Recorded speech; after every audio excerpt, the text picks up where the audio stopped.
그냥 편하게 보세요. 여기 뭐 책에 읽는 거 필요 없어요. 그냥 봐봐.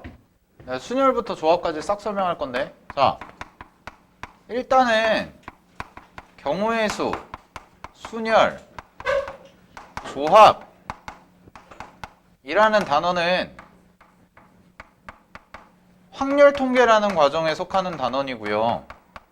원래는 이제 선택 과목이죠. 지금으로 치면 원래는 이제 확률 통계라는 과정에 있었던 내용인데 고등학교 걸로 내려왔어요. 여러분들 때부터 다시 개정이 돼가지고 내려왔는데 경우의 수 순열 조합 같은 경우는 이런 느낌이 들 거예요. 이제 뭐 집합명제라든가 함수라든가 이런 문제 풀다 보면 아 문제가 진짜 더럽게 어렵다.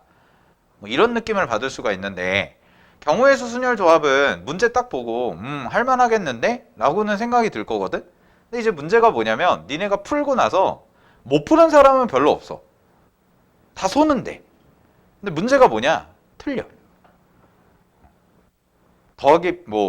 더해야 될 거를 뺀다든가 아니면 더하지 말아야 될 거를 추가적으로 더해준다든가 그래서 막 답이 96인데 뭐 곱하기 2를 해서 192가 나오고 막 이렇단 말이야. 니네 틀리는 거 오답 분석을 해보면.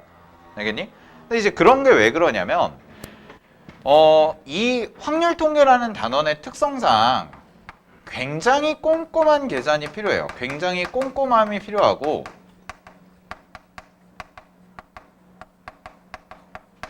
꼼꼼하게 분석을 문제를 해야 되는데 그 하나 부분을 놓치면 어떤 부분을 좀 간과하면 틀려요. 바로 틀려요. 그냥.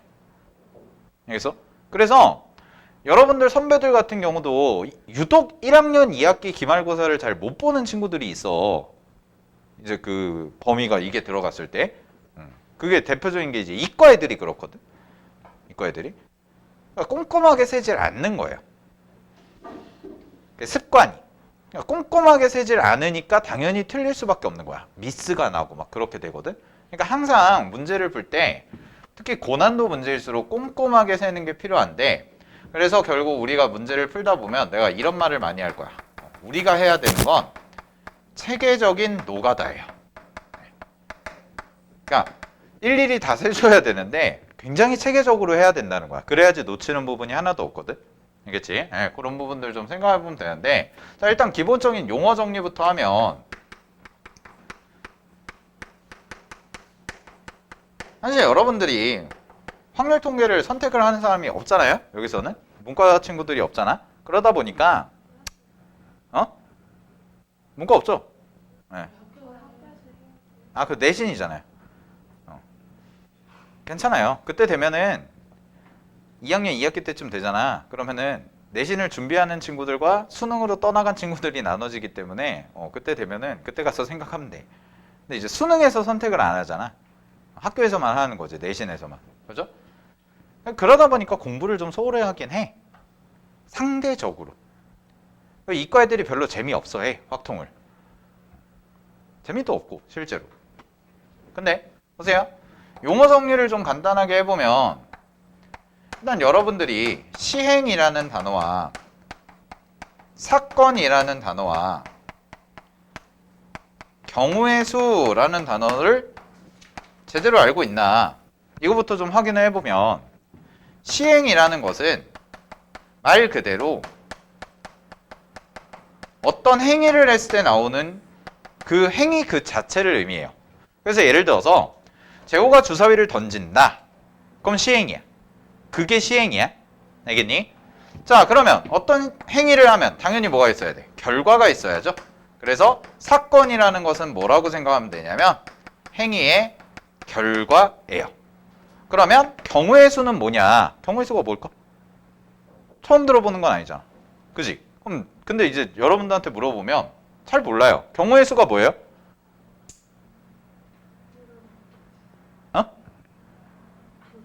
뭐라고? 아니야? 뭐가 아니야?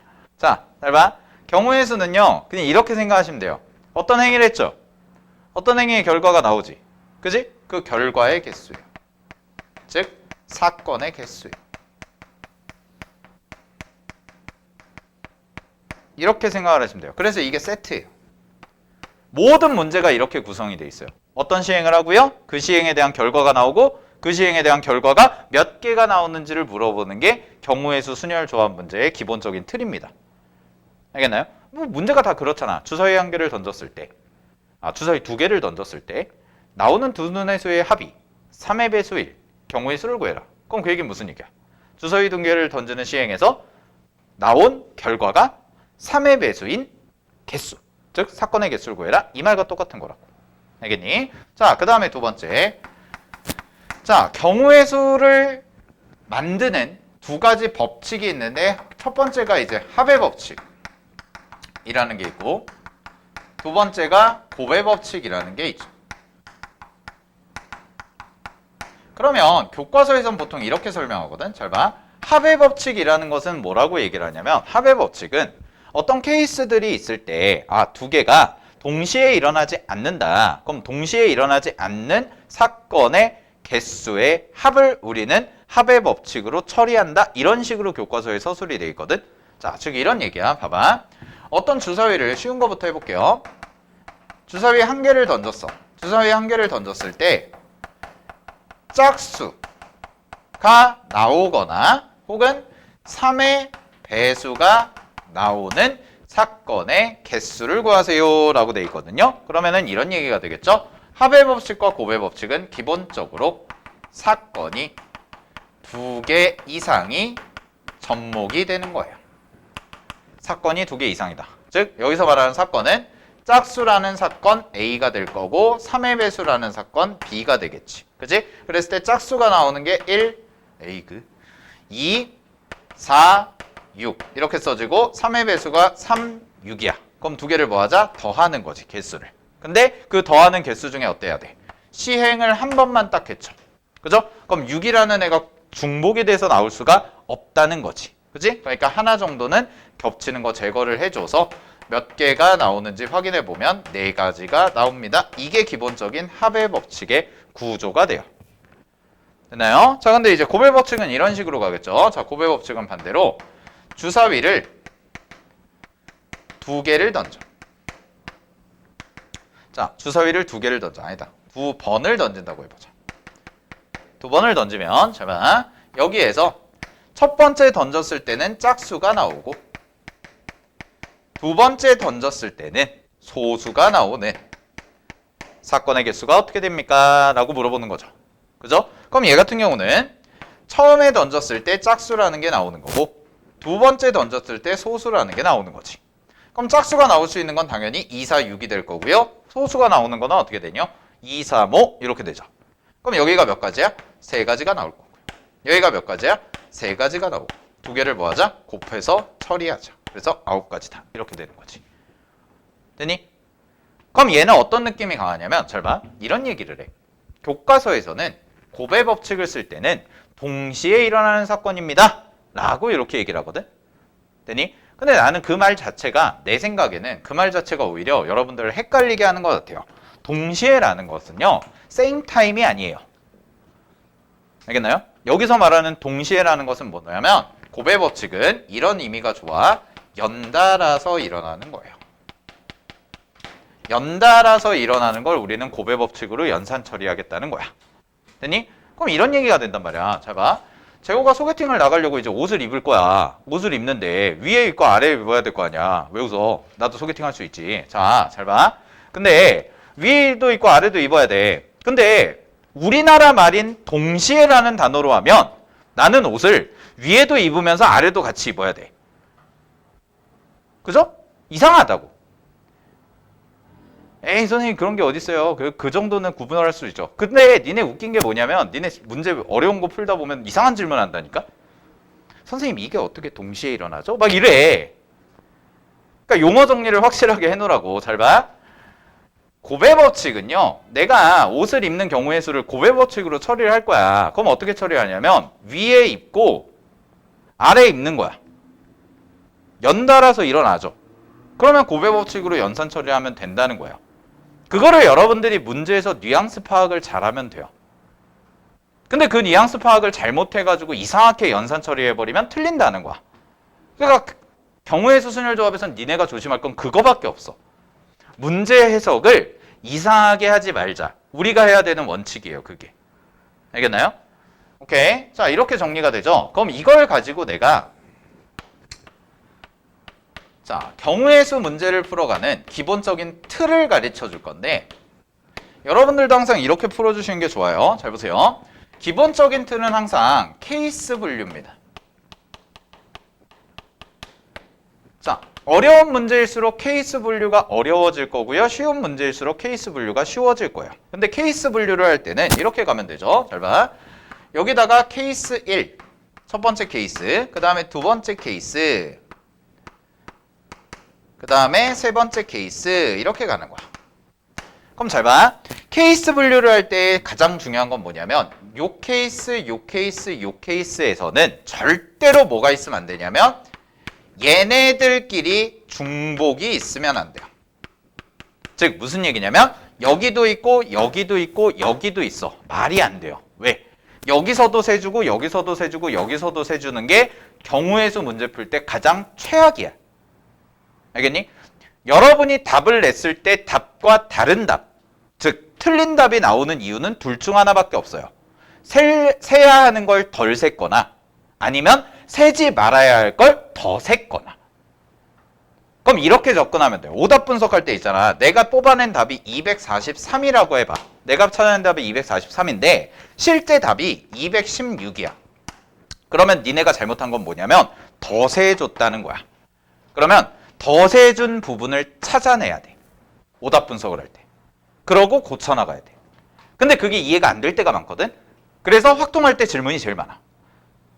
확통할 때의 질문이 다 이거야. 다른 문제들은 재수생들도 마찬가지인데 다른 문제들은 선생님 도저히 모르겠습니다. 인데 확통할 때는 다 질문이 어떠냐면 나한테 와서 따져. 선생님 제가 이렇게 해서 해봤는데 왜 이게 안 되나요? 이게 어떻게 안 되죠? 왜요? 이런단 말이야. 근데 그런 질문을 던지면서 늘어가야 돼요. 그래서 확통이 오류가 되게 많아요. 그러니까 수능이라는 시험은 많이 검증이 되고 수능은 절대로 오류가 있으면 안 되기 때문에 심사숙고를 많이 해서 내는데 확통 이 부분 특히 2학년 2학기 기말고사 부분이 학교 내신에서 오류가 되게 많아. 이의제기가 되게 많거든. 그래서 재시험 보는 경우도 되게 많아요. 알겠죠? 그러니까 이런 거야.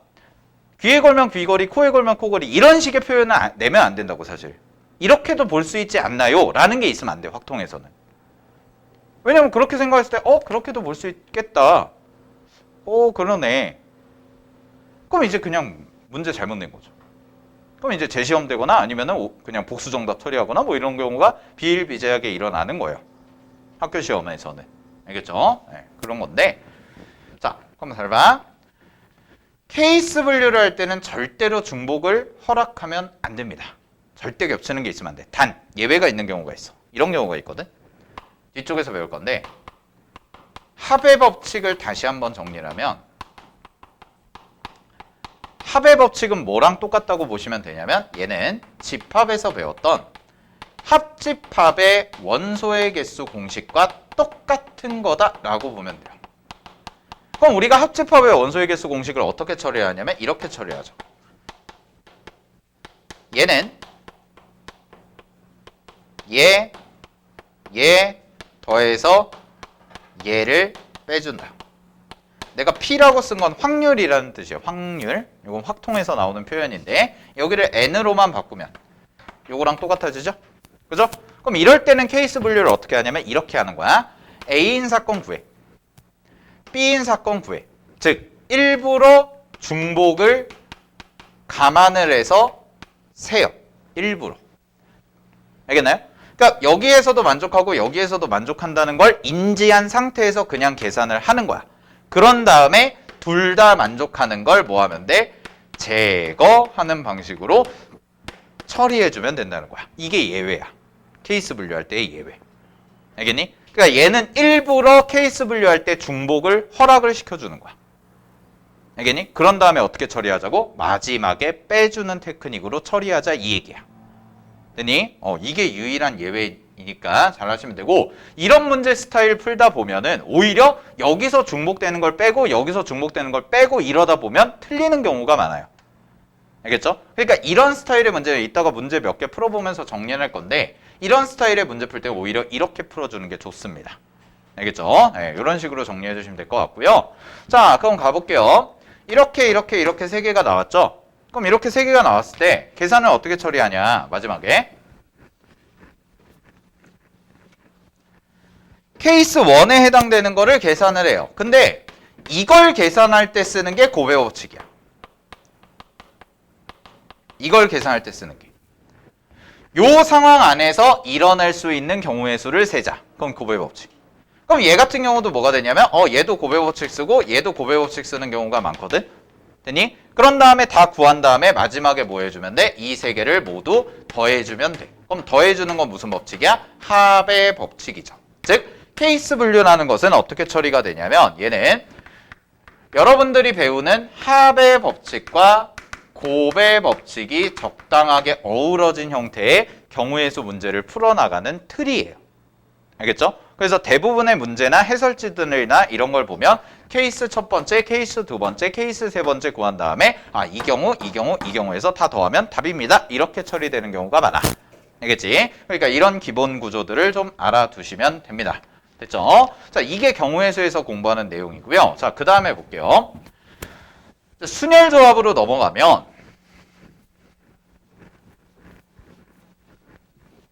이 경우의 수 개념 끝이에요.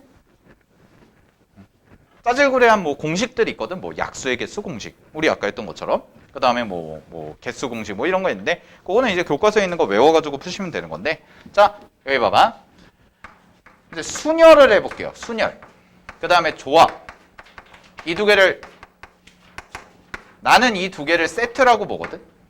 이 두 개는 세트예요. 각각 떨어져 있는 게 아니야. 알겠어?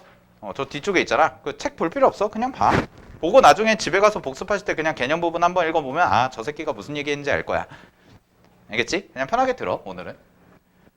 자, 보세요. 순열 조합은 왜 배우냐? 이유는 하나예요. 순열 조합은요. 상황에 함축적 표현이에요.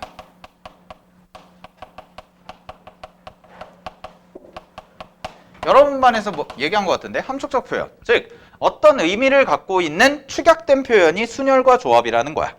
알겠니? 그래서 순열부터 잠깐 보시면 NPR이라고 이렇게 기호를 쓰거든. 그럼 이 NPR이라는 것은 말 그대로 기호예요. 기호. 그럼 기호니까 우리는 여기에 대해서 토달면 안 되죠. 이거 왜 이렇게 계산하나요? 몰라요. 사람들이 정한 거예요. 그럼 얘는 계산 어떻게 처리하냐? 이런 식으로 처리하거든.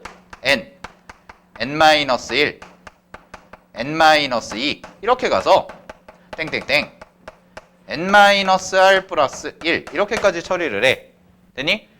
그럼 이게 어떤 의미랑 똑같냐면 이런 거랑 똑같은 거야. 이 기호 안에 들어가 있는 의미가 뭐냐? 자, 서로 다른 N개 중에서 중복 없이 서로 다른 알개를 뽑아요. 알개를 뽑아서 대열까지 하는 거야. 이거야. 이게 순열이에요. 됐나요? 다시. 순열의 뜻은 이거야. 서로 다른 N개 중에서 중복을 허락하지 않고 서로 다른 알개를 뽑아서 뭐까지? 배열까지 해주는 모든 경우의 수. 그걸 순열이라고 해. 그리고 그걸 축약해서 뭐라 그래? NPR이라고 하겠다. 이게 정의야. 그리고 이게 다야. 근데 여기서 중요한 건 뭐냐? 여기서 중요한 건 이거죠. 다 중요한데 중복을 허락하지 않는다는 거. 그 다음에 뽑아서 배열한다는 거. 즉 배열이라는 단어가 들어갔다는 게 무슨 뜻이냐면 얘는 순서가 매우 매우 중요하다는 뜻이죠. 뽑는 순서가 중요해요. 첫 번째 뽑을 때와 두 번째 뽑을 때의 느낌이 다르다. 순열이야. 알겠어? 첫 번째 뽑을 때와 두 번째 뽑을 때 느낌이 달라. 순열이라고. 알겠니? 근데 첫 번째 뽑을 때도 느낌 없고 두 번째 뽑을 때는 똑같아요. 그러면 뭐야? 조합이 되는 거야. 그럼 조합은 뭐냐? 조합은 이렇게 가거든. 자, NCR이라는 거 쓰고요. NCR은 어떤 상황에 대한 함축적인 표현이냐면 다 똑같아. 서로 다른 N개 중에서 중복을 허락하지 않고 서로 다른 R개를 뽑는 것까지만 하는 거야. 여기서 끝나. 뽑기까지만 하면 끝나. 그럼 조합이야. 되니? 그러면 여러분이 공부하셔야 되는 건 어떤 문제에서 순열을 써야 되고 어떤 문제에서 조합을 써야 되는지가 명확하게 구분만 되면 되거든 사실. 그러면 순열 조합 문제 틀릴 일이 없어요. 계산 실수를 하지 않는 이상. 근데 대부분의 친구들이 잘 못해요. 왜? 문제가 그만큼 교묘하게 낸다고. 알겠어? 교묘하게 내야 되기 때문에 내기 때문에 그런 부분을 잘 구분하셔야 돼. 오케이? 자, 그럼 잘 봐. 그러면 이 두 개의 관계를 여러분들이 공부해야 돼요. 관계. 내가 이걸 세트라고 얘기하는 이유가 이거 두 개가 따로따로 떨어진 표현이 아니야. 얘랑 얘가 서로 관계가 있거든. 어느 쪽에서 확인할 수가 있냐면 얘가 뽑아서 배열하는 거잖아. 근데 얘는 뽑기만 하면 되잖아. 그지? 그럼 누가 더 연산 처리가 복잡할까라고 생각하면 사실 얘가 더 복잡한 거거든. 왜냐면 이거는 뽑기만 하면 되는데 얘는 배열까지 해줘야 되잖아. 그지? 그래서 이렇게 처리가 들어가요. 잘 보세요. 첫 번째 관계 NPR이라는 것은요. 얘는 NCR에다가 R팩만큼 곱해준다. 이게 기본적인 구조예요. 그래서 순열이라는 것은 항상 이 구조를 갖고 있어야 돼. NPR은요. 뽑은 다음에 또도도도독 뭐까지 하는 거야? 배열까지 하는 거야. 그래서 순열의 기본적인 논리 처리 구조 자체는 얘가 1단계고 얘가 2단계야. 즉 서로 다른 N개 중에서 R개를 뽑아서 걔네들의 순서를 정해주는 것까지가 순열이야. 근데 이게 문제가 뭐냐면 그럼 문제가 어렵게 나오면 어디를 건드냐? 이걸 건드려요. 자, 잘 봐. R팩이라는 뜻은 요거부터 뭐 그냥 배우는 거니까 딱 정리하고 하자. N팩이라는 기호는 N 곱하기 N-1 곱하기 1까지 곱해주는 건데 얘의 뜻은 뭐냐면 얘는 서로 다른 N개를 일렬로 배열하는 거예요. 일렬로. 요 말 중요해요. 왜냐면 확통 넘어가면은 서로 다른 N개를 원형으로 배열하는 것도 배우거든. 구분이 돼야 돼. 지금 우리가 배우는 N팩이라는 건 뭐냐면 일렬로 배열하는 거야. 그래서 이걸 다른 말로 직순열이라고도 얘기를 하거든. 뭐 근데 몰라도 돼요. 이 말은. 직순열이라고 얘기를 하는데 잘 봐. 그럼 N팩토리얼이라는 것이 이런 의미를 갖고 있어. 즉 얘는 뭐냐면 N개라는 게 있을 때 얘를 배열하는 경우의 수다. 요 정도의 느낌을 가지면 돼요. N개가 있을 때 배열하는 경우의 수다. 요 정도 느낌을 가지면 되는데 여기 R팩이라는 게 이렇게 들어가 있잖아. 그럼 이런 얘기 아니야? N개 중에서 R개를 뽑았어요. 그 뽑은 거를 나는 배열까지 할 거예요. 그게 모든 게 들어간 게 순열이에요. 이 말이야. 근데 잘 봐. 내가 뽑는 것까지는 오케이. 뽑았어. 근데 문제에서 이런 조건이 들어와. 배열을 시키는데요. 아무렇게나 배열하지 말고 쟤는 저기 앉히고 얘는 여기 앉히고 쟤는 저기 앉혀. 그러는 순간에 뭐가 돼야 돼? 이게 깨져. 이 구조가 깨진다. 그게 어려운 거야. 경우의 수 순열 조합 문제가 별게 어려운 게 아니라요. 경우의 수 순열 조합 문제에서 가장 어려운 거는 계산을 한 다음에 반드시 태클이 들어와요. 이게 어렵거든. 쌤이 어려운 문제 풀면서 내가 몇 번 얘기할 건데 제약 조건이 들어온단 말이야. 그 제약 조건에 맞춰서 니네가 배열을 해야 되는데 그 조건을 무시하고 배열한다? 그럼 답이 틀리는 거죠. 그래서 순열 조합 문제의 난이도를 결정하는 거는 케이스 분류 자체는 어렵지 않아요. 케이스 분류는 그대로 하는데 이 제약 조건이 어떻게 들러붙냐에 따라서 완전 다른 문제가 돼요. 니네가 예를 들어서 니네 학교 부교재 혹은 니네 학교 교과서에서 풀어봤던 문제야. 토시가 다 똑같아. 구조도 다 똑같아. 똑같아. 근데 제약 조건 하나만 싹 바꾸잖아. 그럼 문제가 완전히 달라져. 완전히 달라져. 그래서 순열조합 내신 대비할 때는 나중에 기말고사 때 내신 대비할 때 있잖아. 그때는 니네 학교 부교재 푸는 방법 있잖아. 푸는 방법을 외우고 푸는 방법 정리한 다음에 까먹어야 돼. 난 이 표현을 쓰거든. 까먹어야 돼. 여러분이 하셔야 되는 건 뭐냐면 내신 대비할 때요. 특히 순열조합은 이게 안 좋아. 순열조합은 어렵지 않단 말이야. 어렵진 않아. 근데 어렵게 내면 한도 끝도 어렵게 낼 수 있어. 그럼 학교에서 잘하는 짓인데 얘네 사실 뭐 니네 범위가 유리함수, 무리함수랑 순열조합인데 유리함수, 무리함수에서 어려운 거 하나 내. 막 되게 막 절대값 막 붙이고 막 합성함수 막 유리함수, 합성함수, 역함수 막 역하게 막. 순열조합에서도 하나 내야 될 거 아니야? 순열조합에서 하나 내잖아. 그럼 제약 조건이 딱딱딱 붙어. 그러면 모든 케이스에서 빼줘야 되는 경우가 생겨. 셀 때마다 빼줘야 돼. 그게 얼마나 짜증나는 줄 아냐?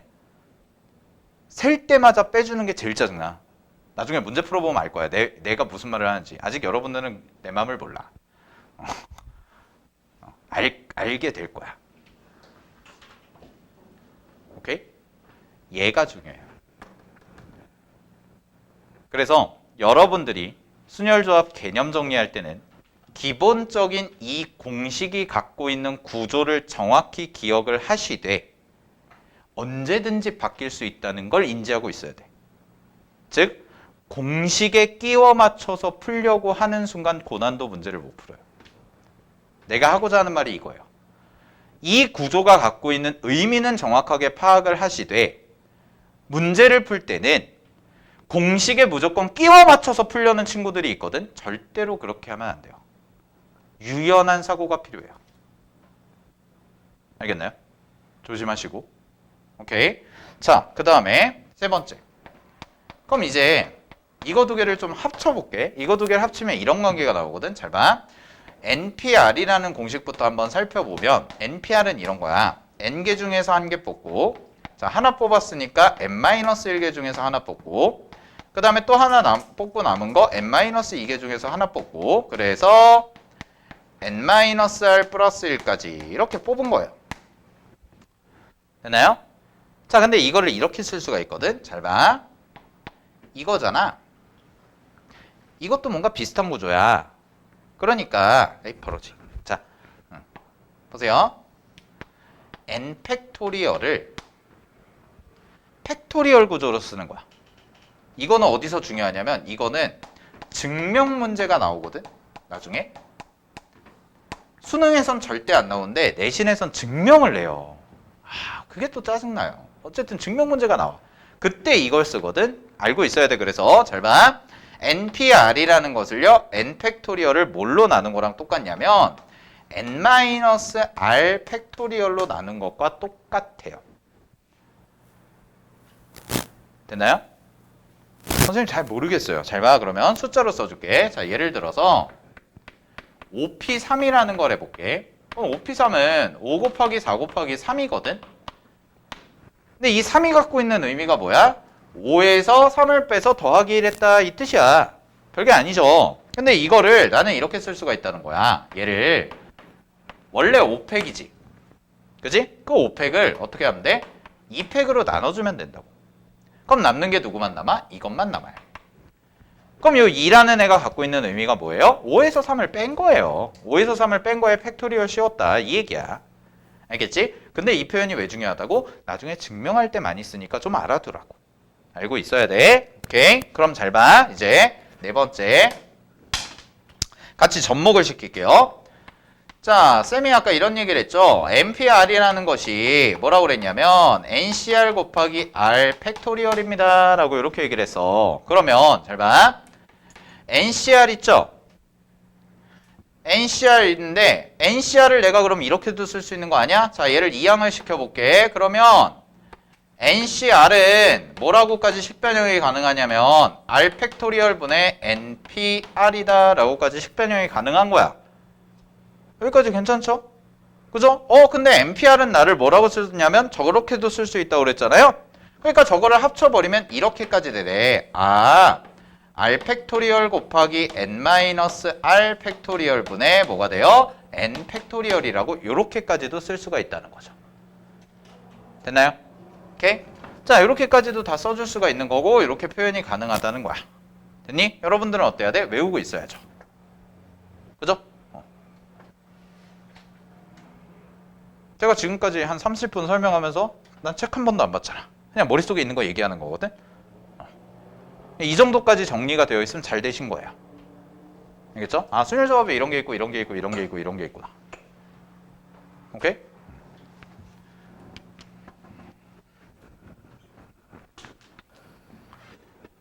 자, 됐죠? 뭐 이런 식으로 정리가 된다라는 거 확인해 보시면 될 것 같고. 오케이. 그럼 NCR이 갖고 있는 의미가 이런 뜻이구나. 되니? 자, 근데 여기서 제일 중요한 걸 할 거야. 5번째. 이거는 책에 있나 없나 모르겠네. 잘 보세요. 지금부터가 중요한 거야. 지금부터는 공식이 아니야. 지금부터는 공식이 아니라 상황에 대한 이해예요.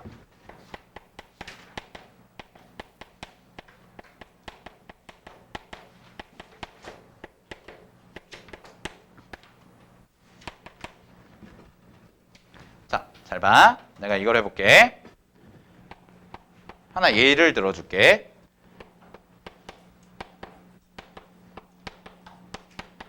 자, 1, 2, 3, 4, 5, 6이라는 숫자를 일렬로 배열할 거예요. 됐나요?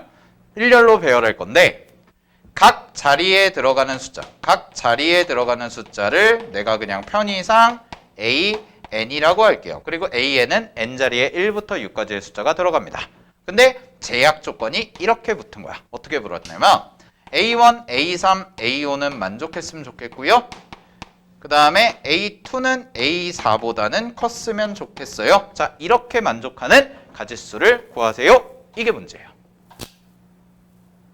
됐나?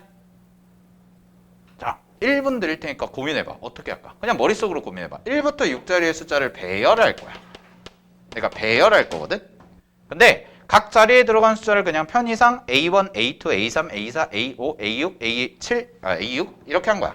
그러면 이런 얘기 아니야? 하나, 둘, 셋, 넷, 다섯, 여섯 이렇게 6자리가 있다고 그랬을 때 여기 들어간 숫자를 A1, 2, 3, 4, 5, 6 이렇게 놓은 거예요. 근데 여기서의 제약 조건이 이거야. A1은 A3보다 작아야 되고 A5는 작아야 된대. 그 다음에 A2는 A4보다 커야 된대. 이렇게 만족하는 숫자 배열하는 가짓수를 계산하세요. 이게 문제야. 자, 어떻게 풀까? 고민해보세요. 30초.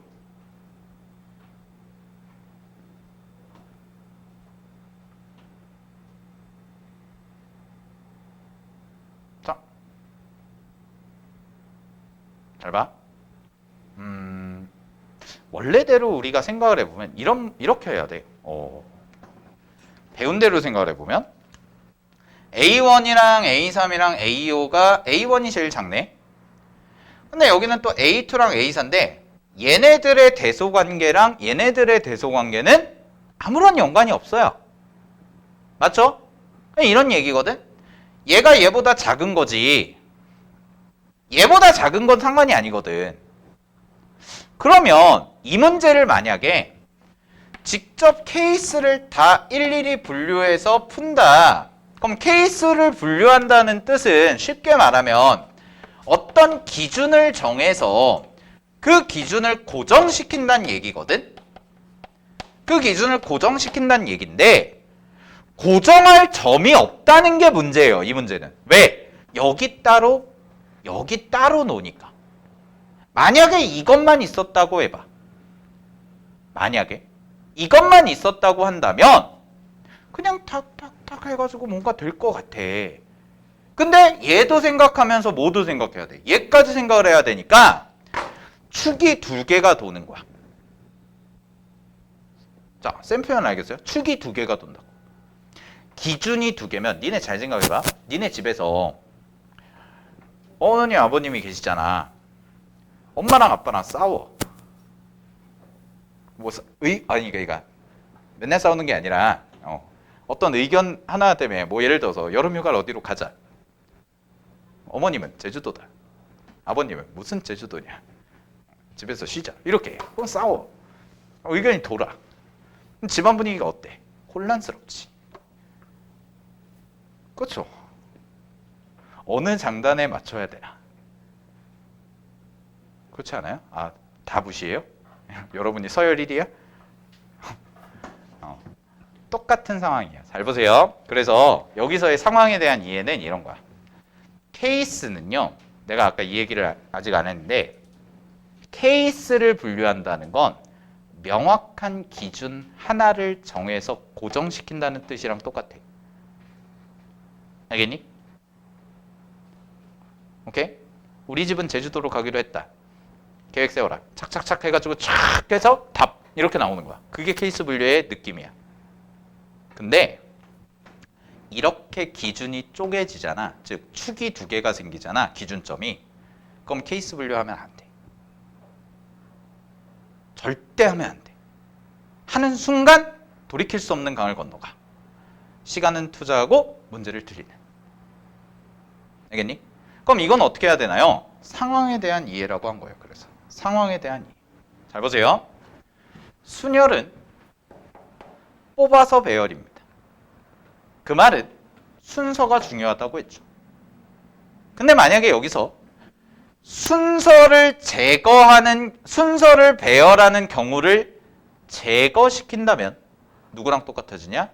조합이랑 똑같아진다는 얘기예요. 여기. 즉, 잘 봐. 순서가 정해진 채로 문제가 나오면 나는 순서를 배열할 필요가 없다는 얘기야. 즉, 이 문제를 해석하면 얘는 순열 문제가 아니라는 거야. 근데 이게 어디에 분류가 돼 있냐? 순열에 분류돼 있는 경우가 많아. 왜? 일렬로 배열하니까. 니네는 이 문제 보는 순간, 배열 보는 순간 딱 해가지고 어우, 순열! 하고 접근한다고. 아니라고. 일렬로 배열하는 건 맞지만 순서가 이미 정해져 있기 때문에 나는 뭐만 해주면 되냐면 여기에 들어갈 숫자만 뽑아주면 돼. 그럼 답이야. 잘 보세요. 그럼 이 문제를 어떻게 푸냐? A1, A3, A5지. 그럼 요 자리, 요 자리, 요 자리거든. 요 세 자리에 들어갈 숫자 3개만 일단 골라. 얼마? 6, C3 곱하기 A2, A4죠. 그러면 여기, 여기지. 그럼 이 자리 2개에 들어갈 걸 골라. 남은 게 몇 개야? 3개. 중에 2개를 골라. 그럼 남은 하나는 어디로 가요? 여기 알아서 지가 들어가겠죠. 끝. 이게 답이야. 이게 답이야. 그래서 답 계산하면 요거 계산하면 어떻게 돼요? 3 곱하기 2 곱하기 1분의 6 곱하기 5 곱하기 4 곱하기 3. 그래서 약분하시면 답은 60. 이게 답이에요. 이렇게 푸는 거예요. 되나요? 선생님 잘 이해가 안 돼요. 잘 보세요. 만약에 내가 예를 들어서 여기 6C3이라는 경우에서 1과 2와 4를 뽑았다고 해보자. 자, 1, 2, 4를 뽑는 경우가 이 안에 들어가 있죠? 뽑는 가짓수가. 그럼 잘 봐. 1과 2와 4를 뽑아서 나는 여기에다 집어넣을 거예요 라고 결정하는 순간에 뭐가 된다고? 여기 1, 여기 2, 여기 4가 자연 결정된다. 이걸 결정하는 건 내가 할 일이 아니다 라는 거예요. 그래서 이 상황을 정확하게 이해하면 뭐가 되냐면 얘는 문제 자체에서 이미 순서가 결정돼 있다면,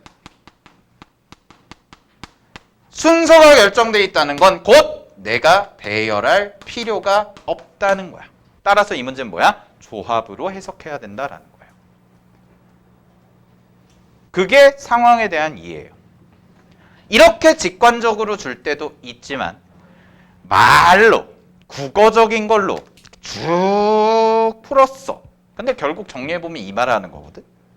그거를 여러분들이 잘 해석만 해서 아, 이거 막 말은 많은데 순서가 정해진 거구나 라고 해석만 하시면 조합해져. 여기 들어갈 거 고르기만 하면 답이구나. 이렇게 처리가 된다. 알겠니? 이게 순열과 조합의 제일 중요한 두 친구 간의 관계예요. 알겠죠? 명확하게 구분하셔야 됩니다. 잘 보세요. 배열하는 거는 당연히 순열이 맞아요. 뽑는 거는 조합이 맞아요. 근데 만약에 문제에서 이미 배열을 해준 경우가 생긴다면, 즉 순열의 뉘앙스에서 배열이 제거가 되면 조합이다. 이게 결론이야. 이 해석이 잘 되면 돼. 알겠니?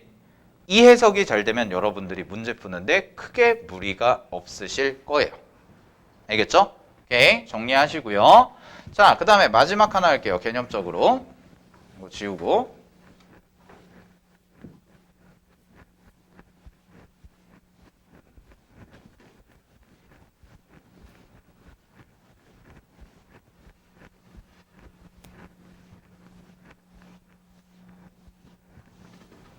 자, 잘 봐봐. 마지막. 이제 봐야 되는 게 뭐냐? 마지막으로 나오는 게 분할 분배라는 개념이에요.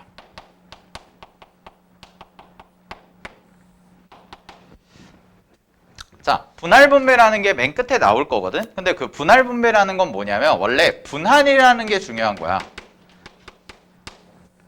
분할은 말 그대로 쪼갠다예요. 쪼갠다. 쪼갠다인데 이 쪼갠다는 의미가 원래는 두 가지가 있어서 첫 번째는 뭐냐면 집합의 분할이 있었고 두 번째는 뭐냐면 자연수의 분할이 있거든.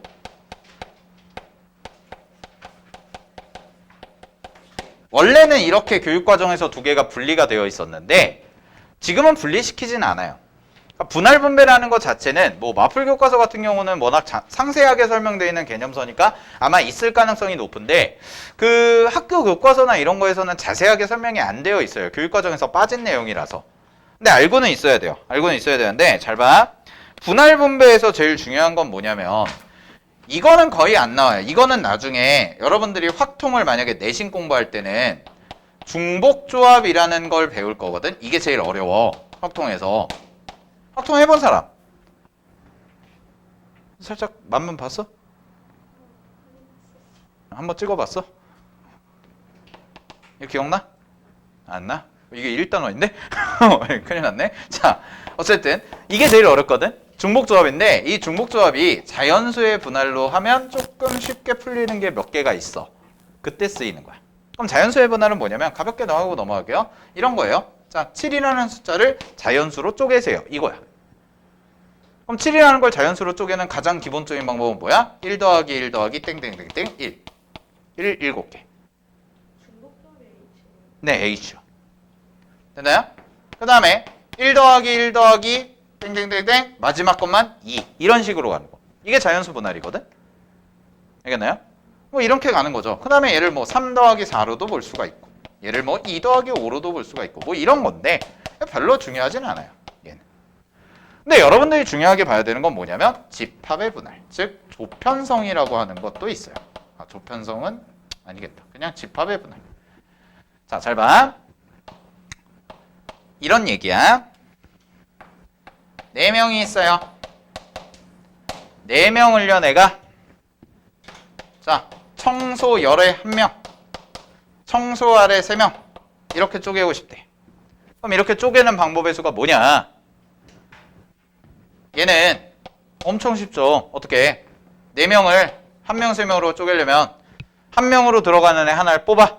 4C1이죠? 그럼 남은 애 몇 명 남았어요? 3C3이죠? 됐나요? 그럼 이거 몇 가지가 되냐? 이거 이따가 할 건데 4C1 얼마예요? 4가지요. 3C3은요? 1가지예요. NCN은 1가지예요. 알겠죠? 공식인가요? 공식도 아니죠. 내가 얘기했잖아. 상황에 대한 이해만 하면 된다니까. 3명 중에서 3명 뽑는 가지수 몇 가지? 1가지. 알겠니? 얘들아, 순열조합은 수식으로 외우는 게 아니에요. 수식으로 외우는 거는 언제만 써먹냐면 수식으로 외울 때는 그 여러분들 내신 공부할 때 뭐 내신 대비나 이런 거 할 때나 쓰는 거야. 근데 실제 문제 풀 때 수식을 갖고 막 하지 않는다고. 상황을 정확히 분석해서 케이스 분류해가지고 이 상황에 대한 연산 정도만 처리하는 용도라고. 알겠니? 그러니까 말로 외워도 돼. 3C3이 뭐라고요? 3명 중에 3명 뽑는 가지수. 몇 가지? 한 가지요. 괜찮잖아요. 그죠? 이걸 뭐 굳이 NC, N은 무조건 1입니다. 뭐하러 외워? 그냥 알고 있으면 되지. 그냥 한글로 알아가면 되니까. 여러분들 똑똑하시니까. 자, 보세요. 4가지예요. 문제 없어요. 근데 여기서 문제가 생긴 거거든. 잘 봐. 4명을요. 자, 공평하게 2명 나눠서 청소하자. 이렇게 한 거야. 각각 조를 나누자. 됐니? 그럼 잘 봐. 얘를 방금 전에 썼던 테크닉 그대로 써서 얘는 4C 곱하기 2C 4명 중에서 2명 뽑고요. 남은 2명 중에서 하나 뽑아요. 그래가지고 답을 6가지 이렇게 쓰면은 틀려요. 얘는 틀려요. 되나요? 왜 틀리냐면 잘 봐. 경우의 수 순열 조합에서 제일 싫어하는 게 뭐라고 그랬어? 중복. 센 것 또 세는 거. 상황에 대한 이해라고 그랬죠. 잘 보세요. 내가 원하는 상황이 뭐야? 그거부터 잘 봐야 돼. 내가 원하는 상황이 뭐야? 지금 이게 뭐 한 거야?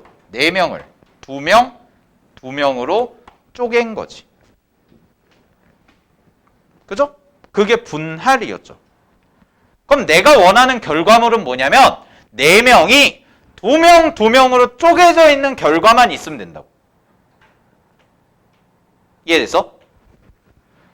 그러면 잘 봐. 그러면 이렇게 되거든.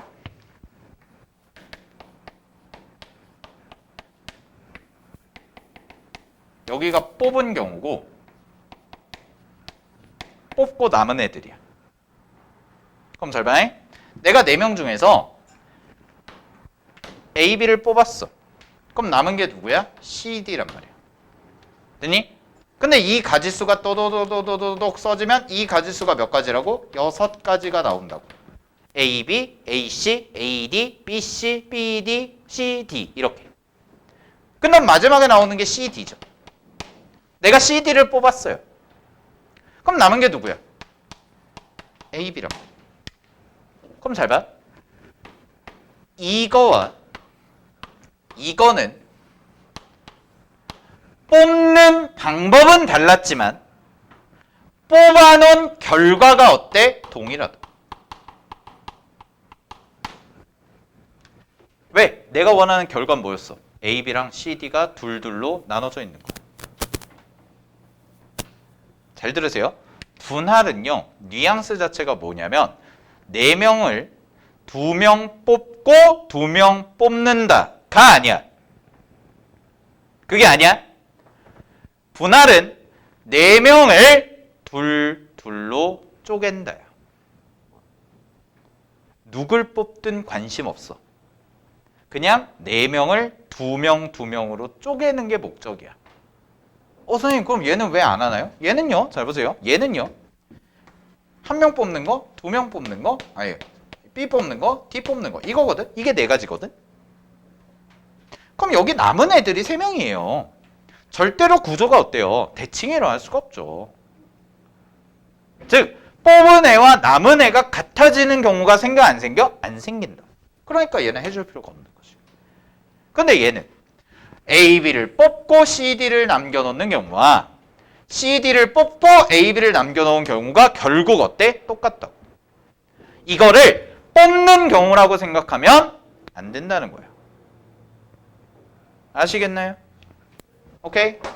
자, 이게 분할이야. 그래서 분할은 조심해야 돼. 자, 그럼 하나 더 응용. 잘 봐. 6명을 그러면 6명을 1명, 2명, 3명으로 쪼개는 가지수는 몇 가지일까요? 이건 어떻게 될까? 6, C1, 5, C, 3, C3 이거예요. 얘는요. 그럼 여기다가 뒤에 뭐분에 뭐 붙여줄 필요가 있어 없어?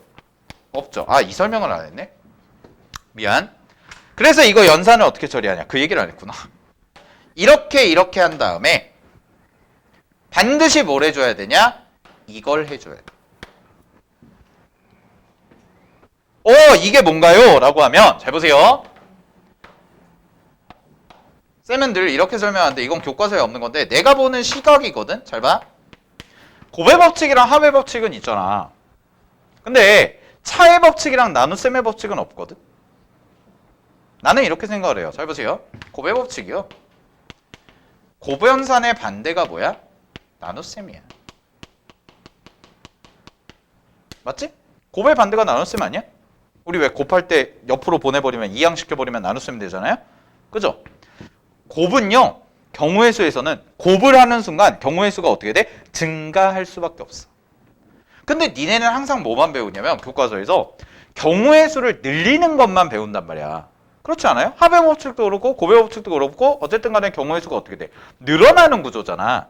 근데 중복이 돼 있는 걸 어떻게 해줘야 돼? 제거를 시켜주는 걸 안 배우거든? 나 이해가 안 되는데 왜 그런지 모르겠는데 나눗셈이에요. 즉 얘는 무슨 뜻이야?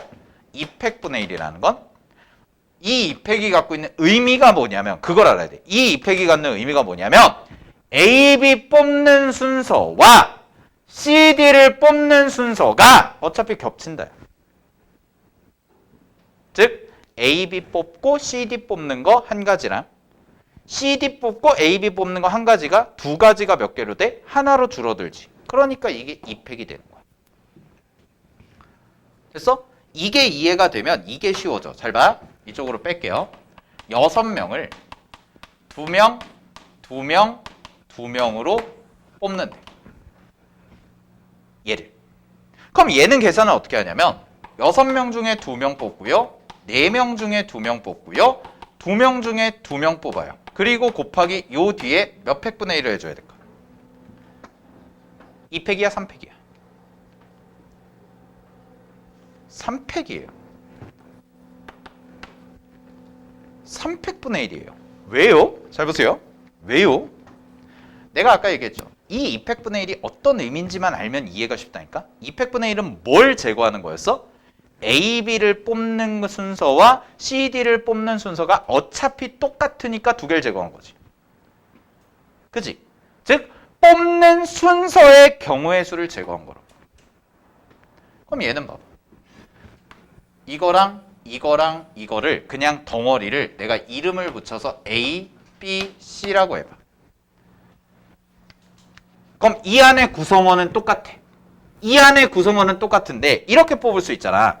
A, B, C 순으로 뽑을 수가 있고 A, C, B 순으로 뽑을 수가 있고 B, A, C 이 순으로 뽑을 수도 있고 이렇지.